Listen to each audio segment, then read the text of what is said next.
Hey, we're on. Why don't you start us off, Seth? All right. Well, welcome to the podcast, guys. We are Christian Men Unscripted, and we are just doing some awesome things. We're discussing about Olympic stuff going on. The Olympics are ending soon, and it reminded me of a couple years ago. There was in the Olympics, a couple of the Olympians dropped out of their, what do they call them? The Events. Yeah, their events. And they cited imposter syndrome. Yeah, we're all imposters. You didn't introduce anybody. Oh, yeah. All right. Who are you? I'm Alan. All right. I'm John, and we're looking at Tom today, which is super awesome. He's not on camera. Tom is here. I'm so glad to have Tom with us. I'm very excited. yeah. Very excited. Okay, get back to All this right, imposter thing. You have to explain what that even is. You just talked about it before. Yeah. So we're all here, including Tom. And so imposter syndrome is essentially where you feel like you don't belong, or you're not worthy, or you're not good enough. You have this, even though you have all the training, you just feel like you don't have what it takes. That there's this kind of fear in you that you're like, man, I can't do this. And it reminded me that I started reading this book by Nik Wallenda called Facing Fear. And it reminded me of the fact that we all have fears that we face. And I think sometimes we also deal with, like, am I good enough? Am I doing what I need to do as a father? Am I doing what I need to do as a man, as a wife? As a husband, okay. As a husband. It's another episode we'll talk about. All right. Sorry. As a husband for my wife, right, and for my kids. And so I was thinking about, for us, how do we... I like, why do you keep looking over at me? I don't know. The camera's on. The camera's on. I don't know. It's a new thing. It's a new thing, guys. So we've had cameras on before. Yeah, that's true. But what was I saying, guys? Now you just interrupted me. All right. You're saying you're somebody's wife. Yeah, you were talking about being somebody's wife, and we were. Hey, and then you looked over. What we do in our bedroom is nobody else. Hey, this is we're like 3 minutes into the show, and this thing's already come off the rails, bro. All right, I'm sorry. But he goes, so in a wife, and he looked over at me, and I was like, well, I looked over, so I was like, what did I just say? Yeah. Okay. That's what I was. All right. Don't worry, we'll edit it. All right. No, don't. I don't know that we should. I think I like keeping it as clean as possible, Tom. This is nice having you here. Yeah. All right. So, guys, let's get back on topic here. So, fear gets into our lives in different ways. And I know for my life, I had a situation where I didn't get along with a boss, a pastor, and it had me kind of thinking, am I good enough? Like, nope. Was I ever good? Was it just random? Was I just, in places that worked out, but was it me, or were these issues that I came up with, or were they I'm just not worthy, I guess. And it had me thinking, like, man, what am I doing this for? Like, how am I just someone who struggles with my worth? Am I the only one who struggles with how I'm doing as a employee, as a husband, as a father? But it reminded me that, what's reality is that none of us are worthy. Not a single one of us is worthy of where we're at. It's all a gift from the Lord that we can be here together, that I can be a husband, that I can be a father. I got it down. Yeah. So, but it's all a gift of grace. And if I focus on whether I'm worthy or not, I'm always going to come up short from what I'm thinking that I should do, or the enemy, as we talked about in our previous podcast with Rick Strasser, that we can let these things become our identity, and if we don't have them, the enemy can come and say, "Oh, you don't have anything anymore. You're not successful. You don't have this. You're not worthy of this life," and that can lead us into darker places, as we discussed. And I know for myself, if I focus on the fear, or the fear of not being worthy, that becomes just so big in my life. I heard John Maxwell say, "Whatever you focus on becomes bigger." Yeah. And so if I'm focusing on my fear, it becomes greater in my life. If I'm focusing on who God has called me to be and who He is, that can become greater in my life as well. That's excellent. I'll peel this back a little bit Okay. to catch our audience up as to almost like the conversation you just joined, sort of prior to turning the microphone on. As people know, this is unscripted. And virtually every week when we meet, we say, guys, I don't know what we're going to talk about. And we spend time, we pray together, and we'll just pray about it because we genuinely want to be a ministry. And so we sort of tossed a few topics around prior to turning the microphones on. And Seth brought this up because it's the Olympic season. Alan brought up it's a political season. There's a lot going on. And then it's fun having Tom here because we have something new happening. We have had cameras before, and we're trying to break into having the YouTube channel, et cetera. Yeah, we have a lot of cameras. They don't work. Yeah, and we have all these cameras not working. We have Tom here, which I'm excited to have him jump and talk here in a minute. My point is this: prior to turning this all on, and we're like, hey, we're kind of in a new chapter, having a camera and all these things that we're going to try. Unfortunately, the multiple cameras aren't working, but that's okay. It'll work eventually. When Seth was bringing up these athletes who have this imposter thing, this book he was reading, we also, it sort of came to mind that, hey guys, is our podcast, are we worthy? Are we doing what we originally, what Alan Underwood, when he sat with me at a coffee shop over a year ago and said, hey, these conversations need to be heard by people. Are we achieving that? Is this ministry achieving what we're calling, if we want to call it a ministry? Should we, you know what I mean? Like, this is kind of a milestone. I'm just throwing out some topics for us to bring up and to talk and even have Tom interject because he listens to every episode prior to going out. So are we doing what we're called to do? Are we actually genuinely availing ourselves to doing this? I like to say that on purpose. I threw that in. Okay. Yeah. I you say that, and I got a text from a friend last night who listened to the podcast, and she never has. She's like, can you send me the podcast? Because she knows Rick Strasser. Yeah. And she goes, I think you should send that podcast to everyone you know. And I'm going to send it to everybody I know. People need to hear that, and we talked about identity and finding yourself. And like, she deals with a lot of kids, and her kids are grown, and my kids, they're friends, and she loved it. And that just kind of tells you right there. She goes, she even asked me how to share it on her Facebook page. And I'm like, I need to call Tom to tell me how to do that, because I don't know. You don't know how to copy links. Yeah, I did actually. Did good. So I would say, yeah. I mean, I think it does. Maybe sometimes we might go a little off, but that's okay too, because I kind of wanted to do that as well. Which is, by the way, just the reality of living and talking. And Yep. And Tom listens to it first, so ask him. He always listens to it. Tom, get off track. Can you introduce yourself, Tom? It's exciting to have you with us. He's behind the scenes doing I'm looking at Tom right now, and he's not on camera because he's ugly. He's a very attractive man. And so I just want you guys to know that. Why did Seth go? Listen, Tom, you are an honorable dude. You're in the military. You're doing all this amazing stuff for our nation and all this stuff, and for the podcast, and you do tons of stuff for the podcast. And I need just for dinner desperately at my church. By the way, I took him to Taco Bell lunch one time, so he's had one lunch and a couple dinners. And here he is spending his time with us.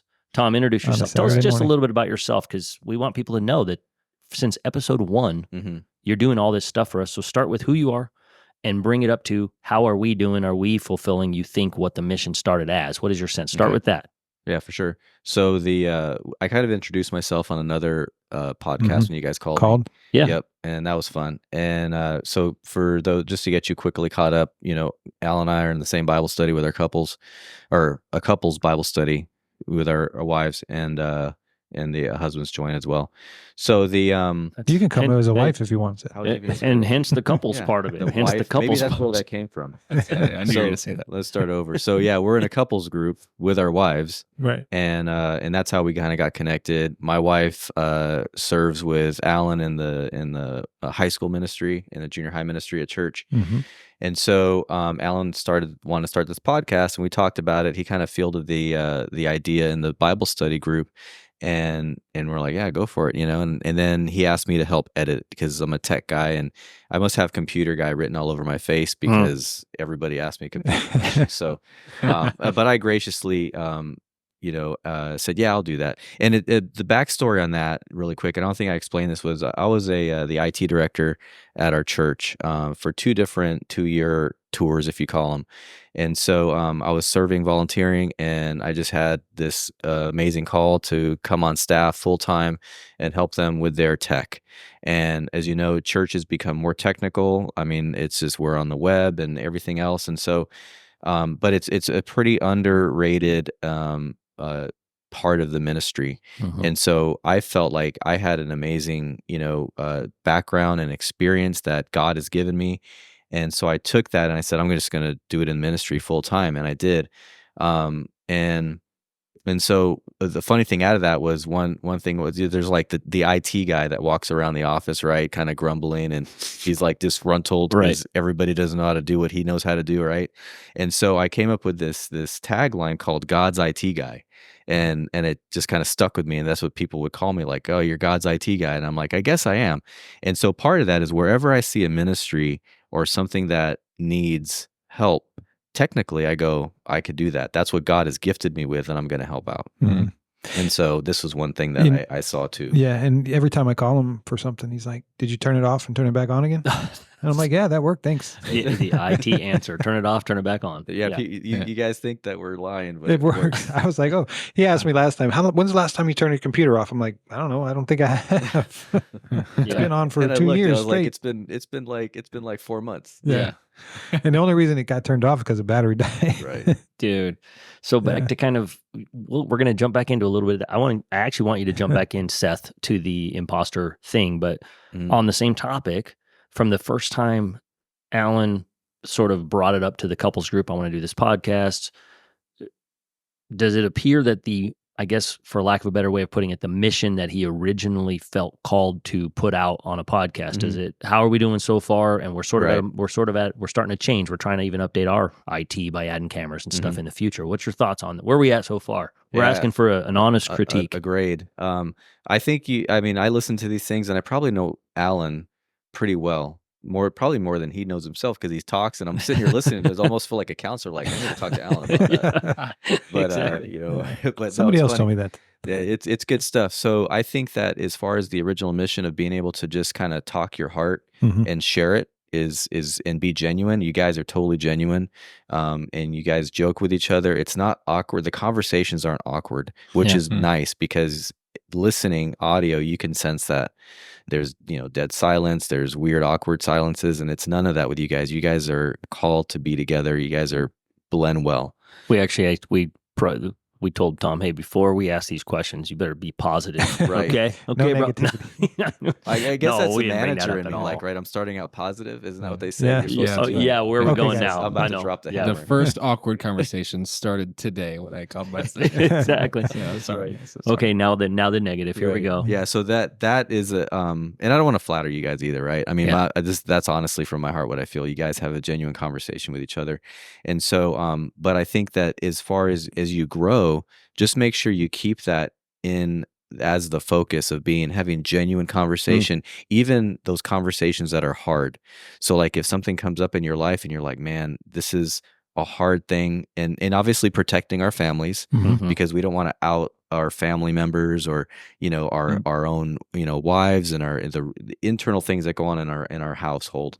So that's a delicate balance, but also being able to be genuine with each other and genuine with the conversations and the topics. If something's on your heart that's bothering you, that's really that other people are bothered by in the world, then those are topics that people want to hear. Yeah. And so I think that if you keep that in mind, the things that people want to hear, because you're not the only one affected by those things, then share those. And then take the emotion out of those things, especially being in political season. We all get emotional. We have our candidate, we have our issues, and then being able to know that your audience is across the spectrum of those emotions and those feelings. So being able to speak to that. I mean, you guys as pastors and teachers, you would know that you're teaching to the ideal, but you're not teaching so laser focused that you're going to miss the rest of your audience. And so that's the input I would give, and I think that keep that on track, and you guys will do great. Sweet, man. We appreciate you. Let's give him a raise. Yep. Yeah. Taco Bell twice a month. Yeah. I was gonna say, add at least one meal. Well, listen, we really, really do appreciate you, Tom. I think people really need to know that. It's funny. You turn on. When Alan first asked, hey, would you be interested in doing a podcast? Full disclosure, dude, I was like, I don't even know what that is. Like, I've heard, like, I'm not ignorant. I've had friends who say I have a podcast. I understand they're like talking But I'm saying like Yeah. the nuts and bolts. Like, what does that even mean? Well, as far as like tech knowledge, you definitely have the least in our group. Yeah, I'm right behind you, but you're worse than I am. Yeah. Hey, you guys start. You literally even barely start talking I about was like, who doesn't whatever. listen to podcasts? I listen to podcasts all the time. Yeah, my When kids. I walk we the were dog. we were weeks into this podcast, and I had never listened to an episode because I had no idea how to of our own podcast, and I had to hand my phone to one of my kids. And they were like, "It's this purple button, Dad." Like they did it. They were It's just kind right of there. They were kind of nice about it, but you could sense that like you're Yeah. a massive idiot. Like, are you Yeah. being serious right now? Yeah. But like, I don't know. Yeah. You know. So yeah, thank you though for pointing that out. Yeah. So I'm imposter surprised you even know syndrome. how to use a phone. It's close. I mean, honestly. Yeah, poor guy.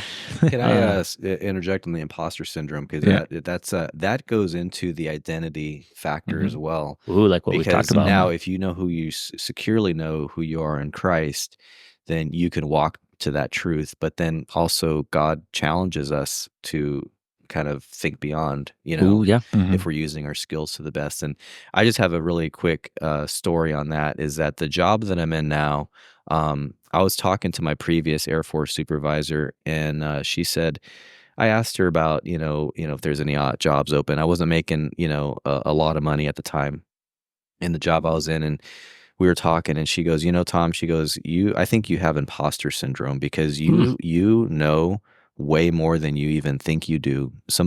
She said, some of the idiots that I work with that are getting paid way more than you are, that don't have the skills and background and qualifications you do.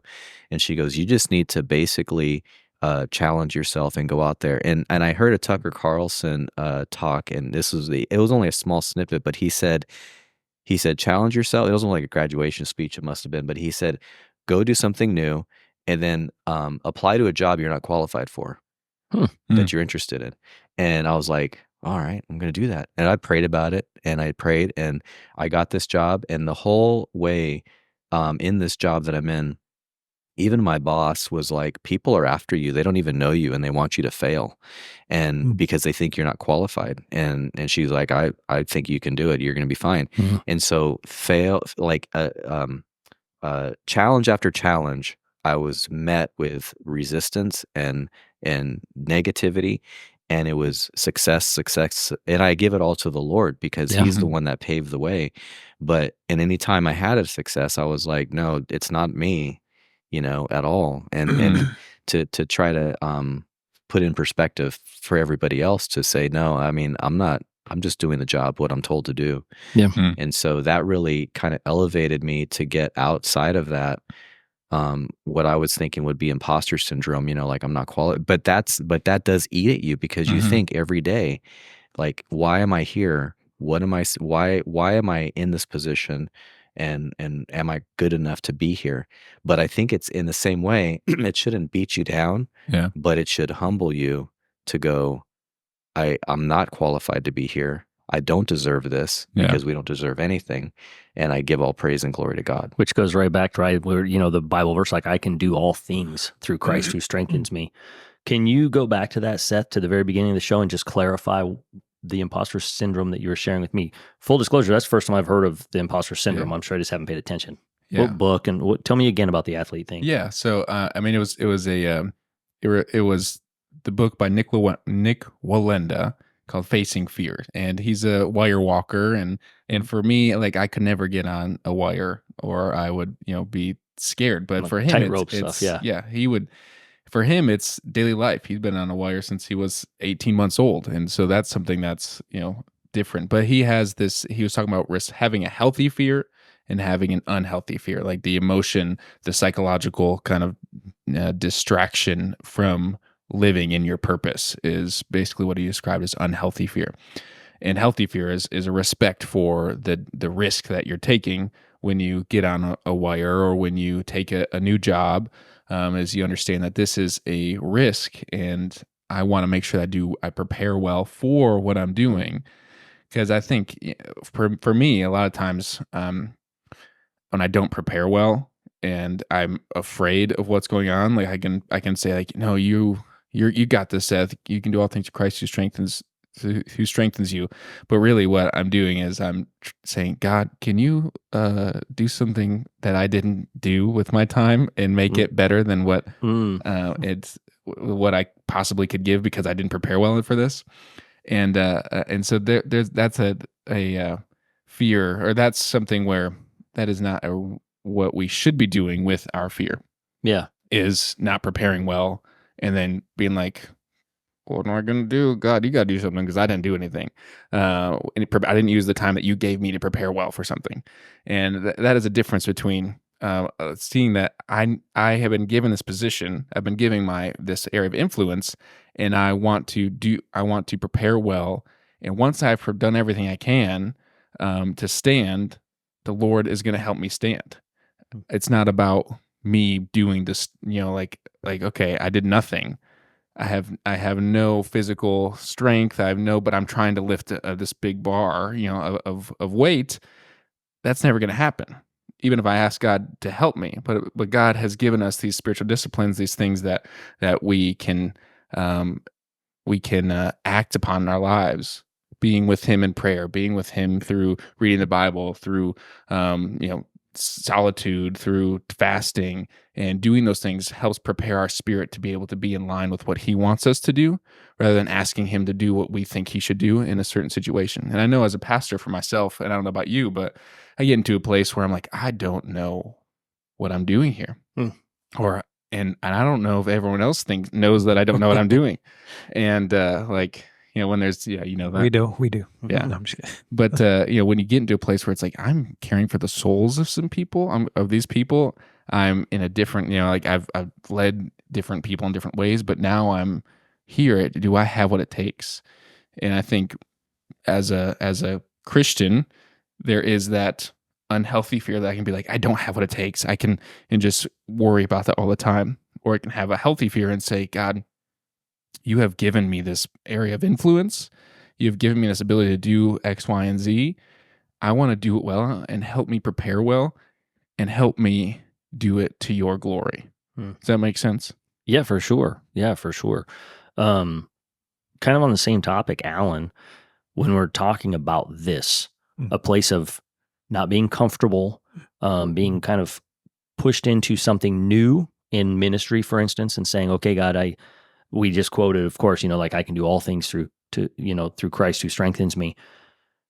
Coming back kind of full circle to this podcast and talking about having Tom talk about, how are we sharing? He shared that he's been uncomfortable in going for a job that kind of stretches him. He's capable, but kind of stretches him. He has to put in a little bit of that thought process, that effort, like what you're sharing, Seth. We have to put in a little bit of thought process, effort, some intentionality. You've used that word quite a bit. And then you got that amazing text. I mean, how does that make you feel? And what are your thoughts on even us moving forward? Like, is it a sense of ministering to people, and is it therapeutic to you as we work through this? I'm asking you kind of two questions at the same time. Yeah. I mean, we've gotten messages on Instagram from people from across the world. Mm-hmm. And I mean, we're not like millions of followers or anything, but we said when we started, if we can help 10 people, which is probably what we've done over the last year, but that's fine. And I think sometimes we get caught up. I remember one time we were talking about numbers. I get mad at Seth for not putting the podcast up on time. He forgets. What do I pay you for? Yeah. Oh yeah, I don't. So it doesn't matter. Sorry. I'm not worth forgetting to edit. Yeah. But none of it bothers me. I mean, I joke, but it's weird. Like remember we were talking about the numbers, and I was like, well, the numbers are down, and it was like summer, and I'm like, we're only getting like a certain amount a day. And I'm like, wait a minute, who cares? Sometimes I think I get caught up in myself when I think I listened to a podcast this week with Russell Brand, and he was on it. I don't know if anybody else heard it, but he was talking about how he came to Christ, and he goes, I used to think, there's who is the most important in my life? It's Russell. And who's the least important in my life? It's the people who cannot do nothing for me. Right. And he goes, but now who's the most important in my life? It's God. And I think I started this on that track, and every once in a while we get off track where I'm like, oh, maybe we can make money. Maybe we can do this or that. And yeah, would that be great? Fine. If we can pay for some of these cameras and stuff, but I don't care. It's not what it's about. So yeah, they make me feel good, and it makes me realize that, okay, that's good. That's what it's doing, what it's supposed to do, even if it's one person. We got cameras on, whatever. like being on camera. Like we talked about it last night. That's the face for radio, not camera, but whatever. But Agreed. yeah, I mean, if we want to get to more people, I think it's the way to go. You know, and it shouldn't be about me, you, Tom, Seth, anybody. But I think sometimes we get caught up in that, and I don't even know if that's the imposter syndrome or not. I don't know. Are we good enough to do YouTube? Are we good enough to do a podcast? But who cares? I think it really does come back to it, and I appreciate you saying that, Tom. It's fun having you sitting right here. Are we being genuine? Right. And we really do have to take a pause. We have to stop, no matter what we're doing, by the way. Yeah. And say, am I being real, or am I throwing out a show here just for to put on a fake face? Am I really genuinely trying to help? And we really genuinely pray that we are helping people, just to kind of say, hey, man, that we all go through stuff. Mm-hmm. We really do. Life can be super hard sometimes. By the way, life can be super joyous and super fun sometimes. Mm-hmm. Be blessed by it, whatever the moment is, and then use everything you've been given, almost like a funnel or whatever, and try to give out, you know? And that's that sense of like what I think, if you were to kind of almost define Christianity, like all of Christianity this is me, but I think it's biblical, is like where James wrote in 121 or 122, James 122, basically says, be doers of the word, not hearers only. And people can very quickly kind of, especially hyper grace type people, can be averse to that and say, oh, that's all works. Let's not get into that. Dude, if you look at it, once you believed in Jesus, you have this entire Bible, all 66 books and letters that are talking about this God who loves us, who wants to redeem us, who wants us to have a relationship with him by simple faith alone in Christ alone, who only he can do it. After that, once you believed in that, now you look at a verse like James 1:22, be doers. I shared this at church a while back. Now is when your faith actually matters. And it's not, but it's still not a works trip. It's like, man, are you being real? I think my point is this. Can you be real? You know you're really loved, you're really forgiven, and you might mess up, and there's no condemnation in that, but there might be conviction. So now can you learn from that, and can you actually be genuine and do things? When you're called to be a doer of the word, it means doing the best you can to like get to know who Christ is, follow him, follow how he followed the law, but just be loving, right? He summed it up. He said, what's the summary of the entire law? Is to love God and love people, serve your neighbor, love your neighbor as yourself. So even in this podcast, the point is, are we being real, and can we keep that up?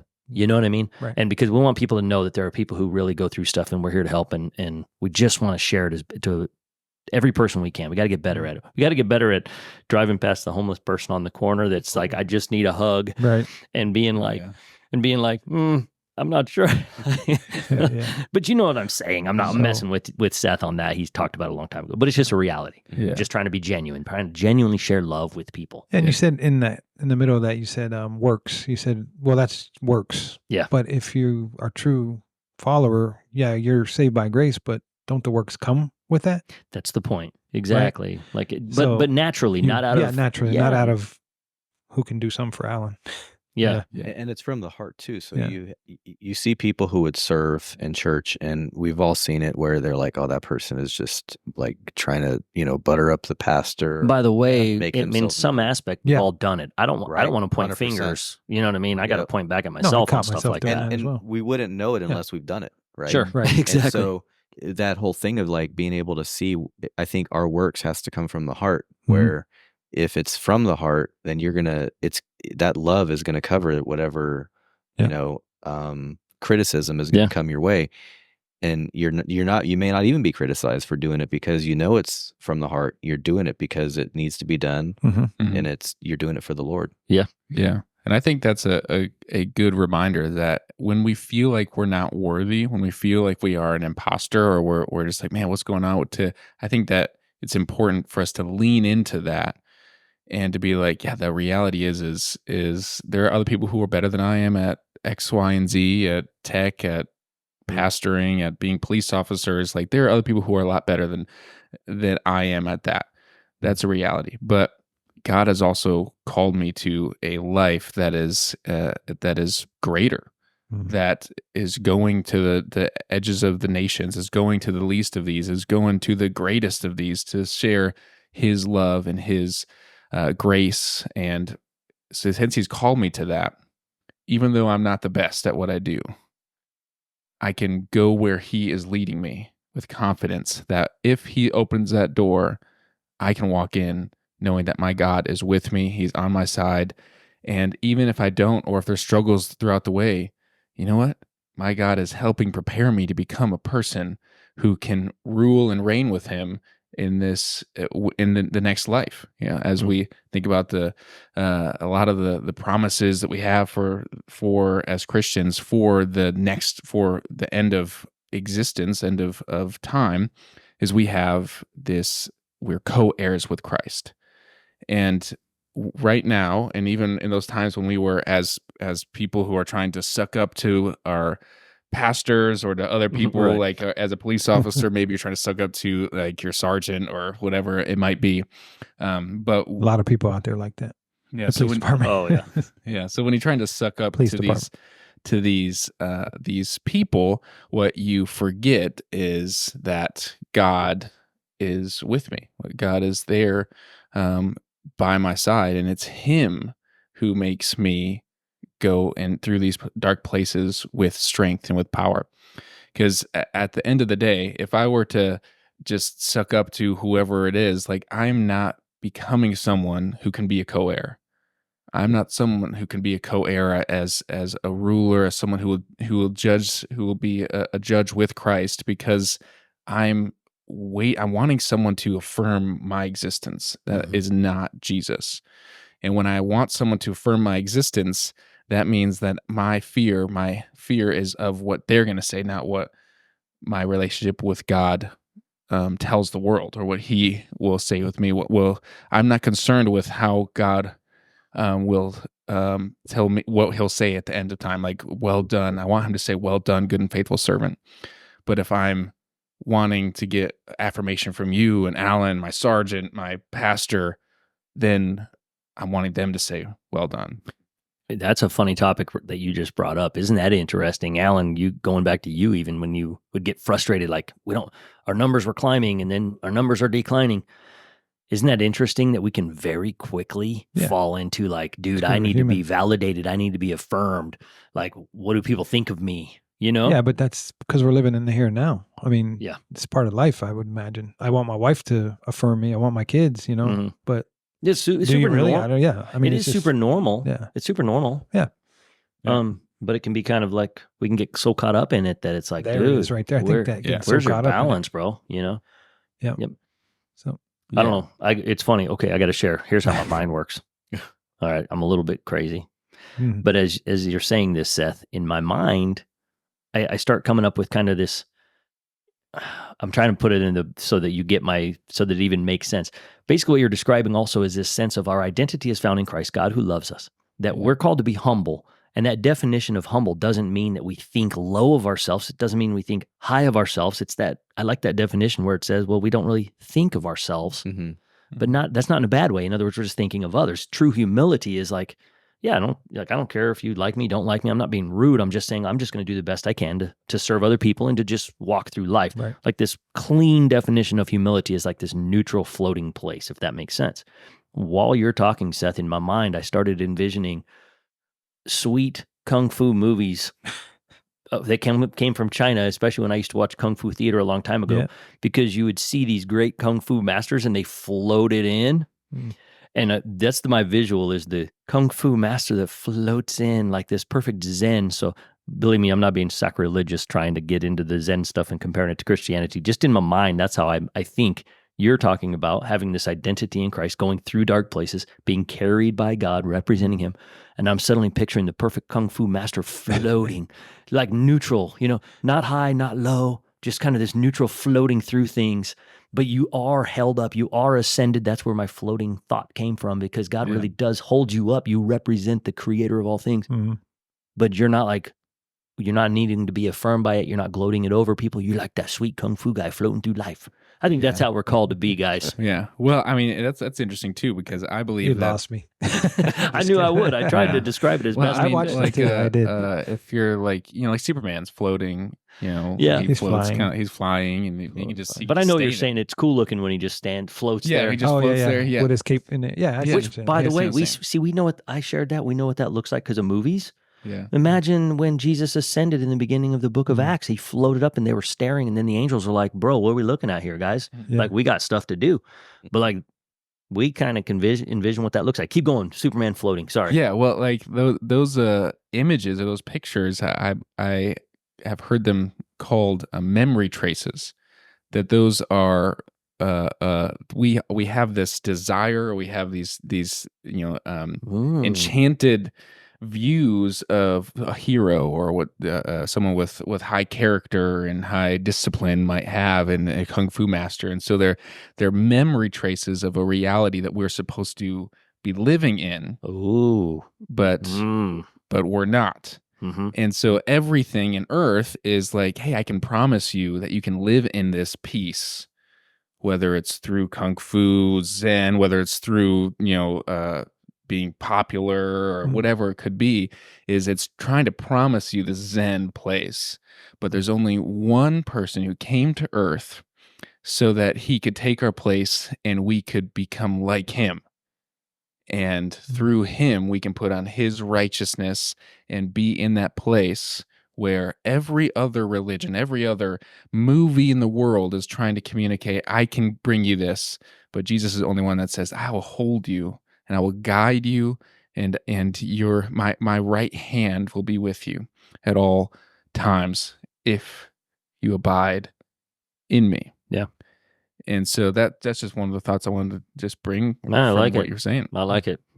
I like to take it off rails and talk about kung fu movies. But I did like kung fu movies, but I'm just trying to share with you where my head goes. While Seth is talking, I'm like looking at you him weren't and I'm paying picturing. attention then. No, I was picturing me as a Zen I was master. so focused that I was picturing myself with a white mustache, and I was suddenly Chinese, and I had the white bun, and I was floating. It was awesome. Okay, back to what we were talking about real quick. But about wanting to be liked, not wanting to be liked. I think it affects our kids more, or the younger generation, because of social media, because of everything. And you can say you don't like social media, but you kind of need it. We're doing it on YouTube. We're doing it on podcasts. Podcast is a way of social media because everybody has a voice now. You can get out there and put it out wherever you want. Mm-hmm. But our kids want all those likes, and they want people to like them and put videos out that they like. And once they start seeing bad things, bad comments, it destroys them, and it destroys the society as it is right now. And like, I hate social media because of certain things, but I also kind of need it. Like, you can't get anywhere without it anymore. If you have a business, you have to be on social media. If you're running for politics, you got to be on social media. Yeah. If you got to have YouTube, you got to have Instagram. So it's a good and a bad thing, but that's where that wanting to be liked comes in. How do you teach our kids that? Who cares what people think? Because they're going to read comments about cyberbullying. They get cyberbullied. They meet strange people on the internet. It's just bad, but it also can be used for good. 100%. And that's what we're trying to do. It's literally the battleground of spiritual warfare is the social media, cloud, blah, blah, blah, whatever all that stuff even means. See, again, I'm at least that guy. I know you're giving me a look like I don't even know what you're trying to say. What are you saying? Yeah. But I get it. Yeah, the Chap snap. The Insta snaps. Yeah, that's what you call it. That's just a reality, though. Their kids aren't as much like we talked about weeks ago, riding their bikes around and just kind of seeing the crowd of kids. Or even when I was a teenager, I would drive and go to the parking lot and I'd see all the kids on a Friday night. That's how we found each other. Yeah. Dude, they find each other constantly. And by the way, it's not just kids that are affected by the likes and dislikes. I know people much older than me that are like depressed when people don't slide on their thing and click that they like. I'm not on something. They click and like or whatever, and they're like, you know what I mean? I mean, that's crazy. But that's a place of spiritual warfare that unfortunately affects people. Yeah. You can't get away from it. They find their value in that, which is the opposite of where we're called to find our value. And if you have nothing going on during the day, like your family, like I think summers used to be great for kids. Go to the pool, go to the lake, go swimming, go do this, that. Now it's like they sit around in a room and watching social media, YouTube and Instagram. And it's like, you got to get out. My daughter's 17 and she has to get out. Like so we did go and serve. My daughter made me go serve Wednesday. We went to serve the homeless. That's awesome. And I did not want to do it because it's 120 out and, but it was great. And I think it's in her heart. She told me, I don't know if I'm off track here, but we were talking about church. I think you were there, Tom, when she came down. She's like, I don't really like going to church because it's like for adults, it's for you guys, but I like small group. I like to go serve, and she wants to serve more. And I'm like, okay, I enjoy, I'm okay with that. Yeah. It's a way to get out of the house and you're doing something productive, and it kind of opens your heart, open mind, because I told you, when it comes to dealing with homeless, we've dealt with them as a police officer, and I've dealt with the ones that are on drugs and wanting to fight you, and needles stuck in my hands, and stuff like that. So I'm like, I have a heart for it maybe, but I don't want to. Yeah. But it definitely changed my heart that Wednesday, because I was talking to a guy. His name was Josh, and he's like, "Hey, thanks for coming out." And I'm like, "Hey, no problem." He goes, "Where are you from?" I go, "Well, I'm from Ohio, but I grew up here." And he goes, "Oh yeah, I'm from here too. I went to Vegas High School downtown, the original Vegas High School." And I was like, "Oh, wow." Yeah. I go, "I went to Valley." He goes, "Yeah." He goes, "I used to play basketball at Sunset Park all the time." I go, "Oh, me too." I'm like, "Man, I was like, probably my age. Yeah. I probably played basketball with him." Just a nice guy, just great conversation. He talked to my daughter. He thanked my daughter. I was like, okay, I need to do this more. And it's not because I want likes or anything. I probably shouldn't even have brought it up, but I just felt that my daughter getting out of the house and getting off social media to serve was a big step. Interesting, right? The guy's about your age, and isn't that a strange thing to think about? Like that whole concept of like, but by the grace of God, there go I, because here's a dude that you guys grew up in the same city, around the same era, the old school Vegas stuff, and now you're serving him. He's homeless. And he's needing the handout on the street. Yep. And you're just able to kind of talk about it in an air-conditioned place. You know what I mean? But there's a point to that, and that is like you actually are getting out serving and trying, and that's awesome that your daughter wanted to do that as well. She wants to keep doing it. So, and then hopefully you telling that story gets us more likes and listens, because that's what we need. So there you go. Yeah. Let's bring that one full circle. Also go out and serve. Right. Hey, We need like, it, subscribe, and share. That's the world we live in, guys. You know those terms. Yeah. I do, because everybody says it to me all the time. It's ingrained. No matter what I do, no matter what I turn on, even on TV, it's like, subscribe, anything, subscribe, and share. I hear it over and I don't even know what that means.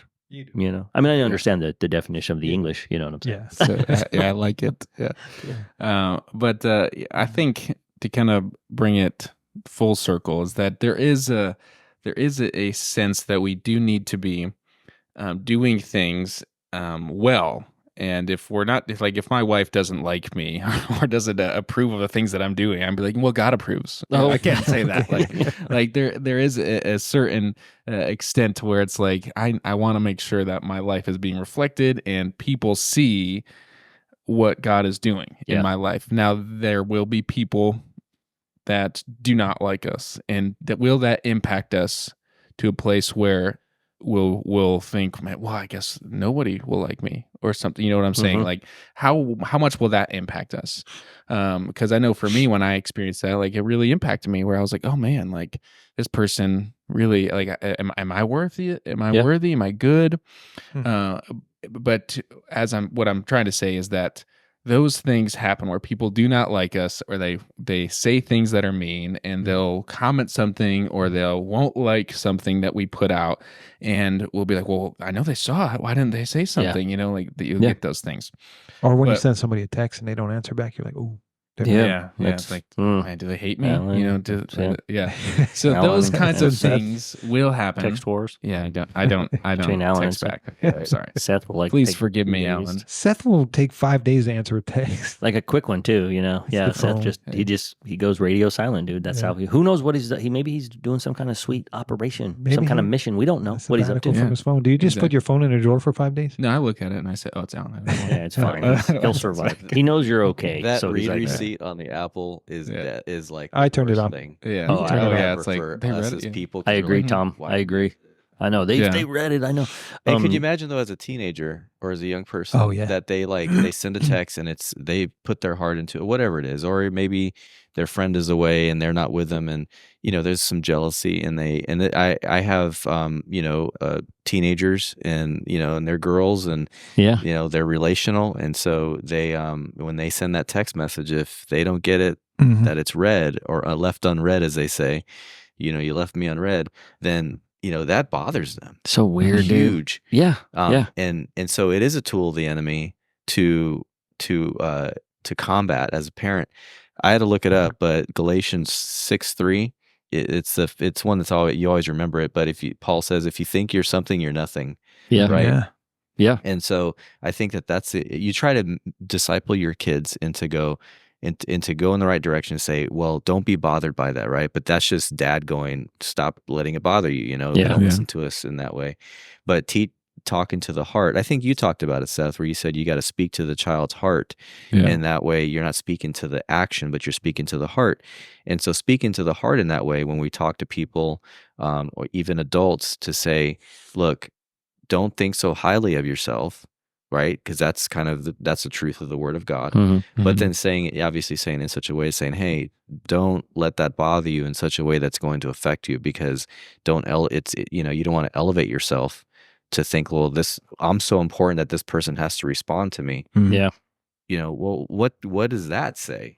Dude, what an excellent point. It ties into what you were saying, Seth, while you were explaining that story as well. And similar to you, Tom, how you try to tell your kids don't let that bother you.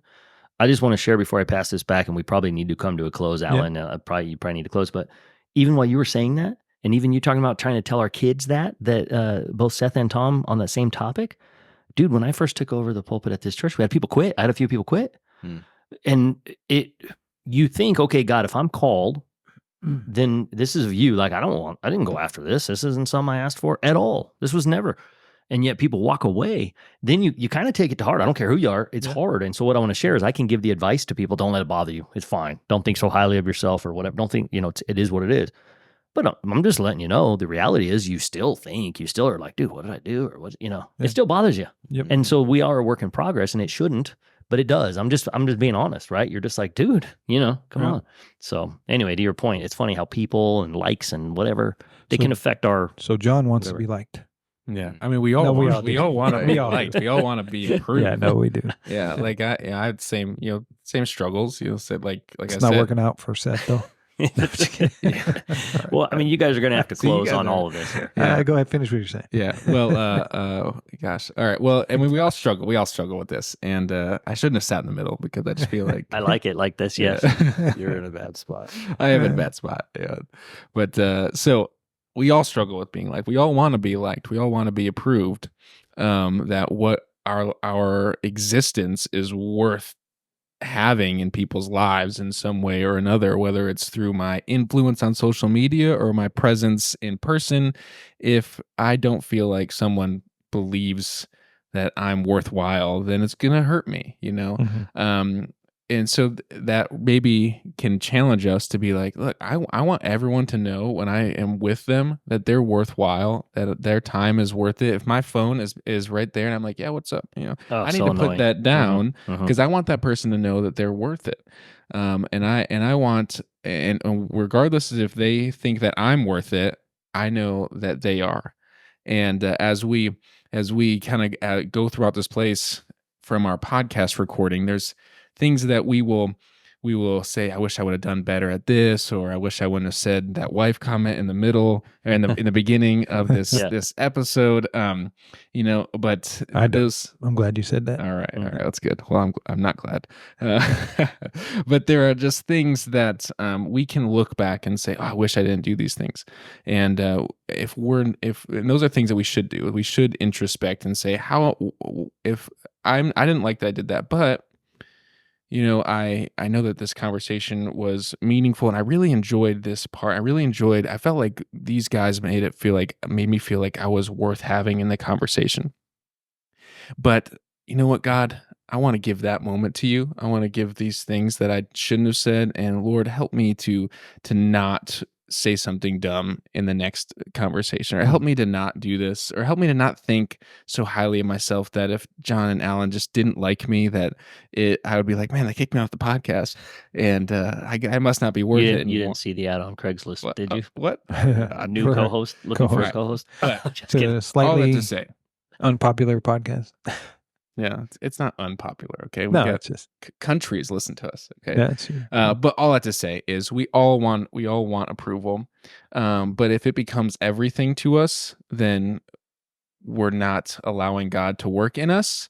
And also, if we're wanting someone to approve of us, or if we're wanting other people to know, if we're wanting to be loved, other people want to be loved too. Yeah. So how can we be someone who brings the love of Christ to those that are around us, and allow them to know that even if they don't feel like they're worthy in certain situation, or that they're good enough or something, I want them to know that God loves them.